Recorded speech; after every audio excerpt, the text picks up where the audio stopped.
Platform पर काफ़ी दिनों से वीडियोज़ अपलोड नहीं की जा रही थी, कुछ मसरूफियात की वजह से, जो कि आज मैं अपलोड कर रहा हूँ। 4 जनवरी 2021 को एक landmark judgment Ayesha Malik justice Lahore high court उनकी तरफ से एक लैंडमार्क जजमेंट आई, जिसको मैंने पढ़ा, जो कि 30 सफ़ात पर मुश्तमिल थी। तो मैंने सोचा कि मैं इस पे एक वीडियो बनाई जाए। ये एक बहुत ही इम्पोर्टेंट इशू था, बहुत ही सेंसिटिव इशू था, जिसकी वजह से पाकिस्तान में जो रेप केसेस थे या जिनसी तशद्दुद के केसेस थे, उसमें कन्विक्शन रेट बहुत लो था। इस जो टेस्ट है, जिसको 2 फिंगर टेस्ट कहते हैं, और इसको हाइमन टेस्ट, इसके साथ एक और टेस्ट हाइमन टेस्ट, इसकी वजह से पाकिस्तान में रेप केसेस और जिनसी तशद्दुद के केसेस में कन्विक्शन रेट जो था वो बहुत लो था। तो इसमें एक एंटी जो रेप ऑर्डिनेंस आया था 2020 में, उसमें भी इसको जो मना किया गया था, लेकिन इस जजमेंट में एक डिटेल से डिस्कस किया गया है कि ये टेस्ट इसमें क्या क्या जो खामियां थी, इसके होने की वजह से क्या क्या मुश्किलात थी मुतासरा ख़वातीन को,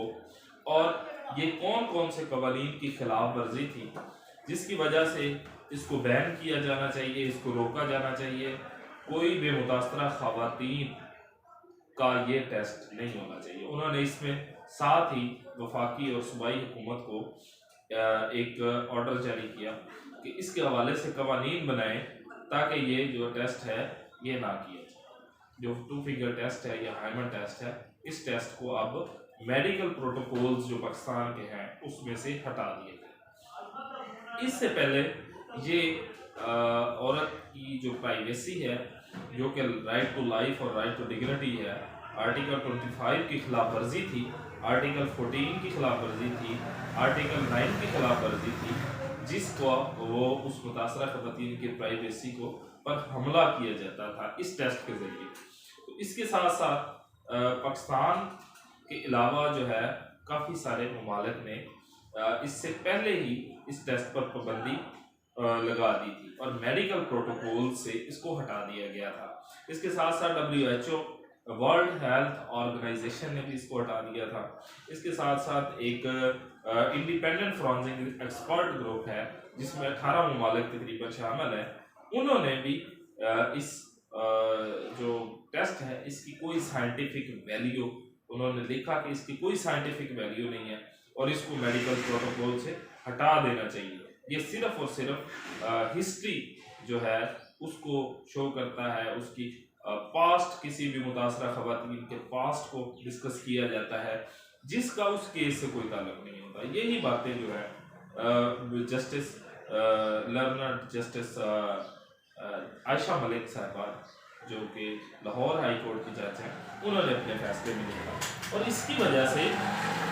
काफ़ी सारे मुल्ज़मान जो है वो बरी हो जाते थे इसी टेस्ट की वजह से। और इस हवाले से एक BBC पे भी एक रिपोर्ट जारी हुई लेटेस्ट,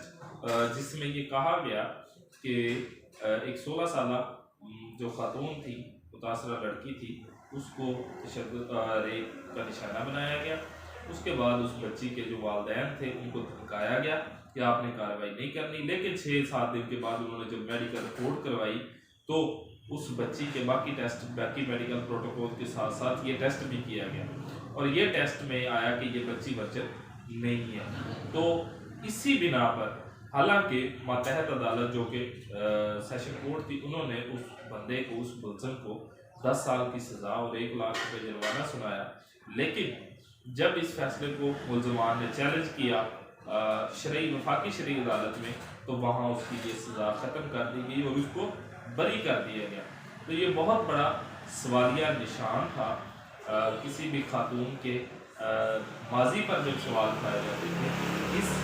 टेस्ट के ज़रिए, तो डायरेक्टली जो मेन कंसर्न होता था किसी भी कोर्ट का कि आया कि रेप हुआ है या नहीं हुआ, आया कि रेप इस बंदे ने किया है या नहीं किया, इससे हटकर वो इस टेस्ट की वजह से कोर्ट जो है वो उसकी दूसरे तरफ चली जाती थी, उसके माजी की तरफ चली जाती थी, उसकी बैक जो है सेक्सुअल हिस्ट्री की तरफ चले जाते थे, जो कि बहुत ज़्यादा नुकसानदेह था और औरत की डायरेक्ट औरत के वकार पर हमला था और इसकी तज़हीक थी। यही बातें लर्नड जस्टिस साहिबा ने अपने फैसले में कही कि ये जो फैसला है ये जो टेस्ट है, इस टेस्ट की वजह से औरत के वकार पर डायरेक्ट हमला है और इस टेस्ट की कोई भी साइंटिफिक वैल्यू नहीं है। ये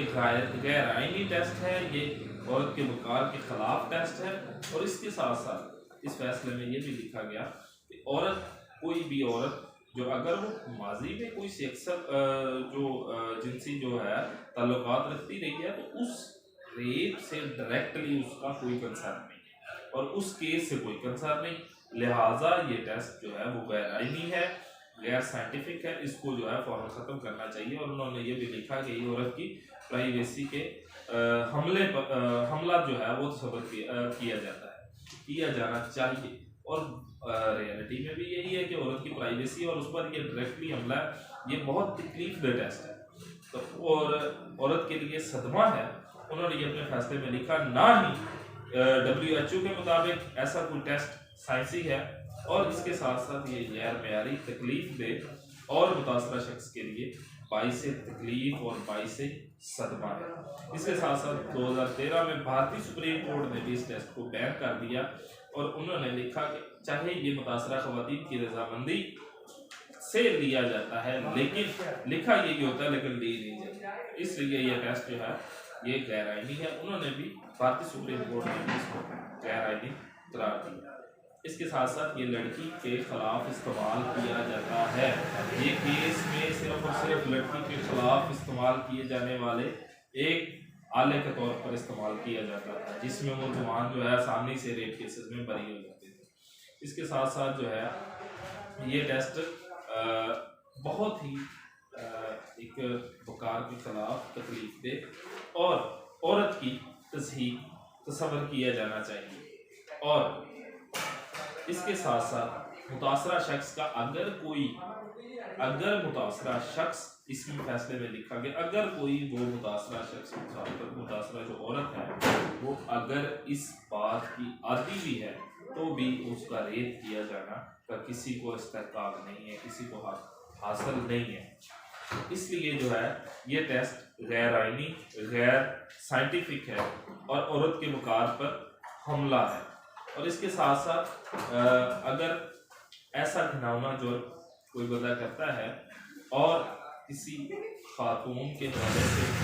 और कोर्ट्स में जो है वो मुनासिब अल्फाज जो है वो इस्तेमाल किए जाने चाहिए, ना कि इस टेस्ट की वजह से जो तज़हीक मेज़ अल्फाज इस्तेमाल किए जाते थे वो बहुत ही गलत हैं और इसको ऐसे अल्फाज इस्तेमाल नहीं किए जाने चाहिए और इसकी कोई